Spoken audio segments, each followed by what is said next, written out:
ang mga nakapapakang palinakaraang Nobyembre ika-17,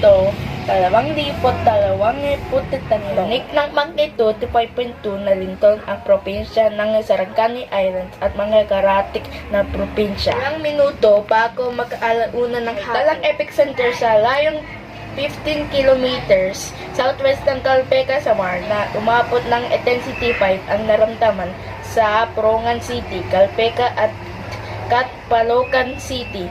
Naramdam din iba't ibang intensity sa ibang bahagi ng Samar at Leyte provinces. Papala ng PFOX na hindi inalis ang posibilidad ng aftershocks. Kaya pinakaiingat ang mga residente. Pagtulinaw ng health satellite ng itong koneksyon sa malakas na lindol na tumama sa Mindanao noong Biyernes. Muli, ang posibleng QNA sa bata. Nag-uulat para sa Nazareth Channel.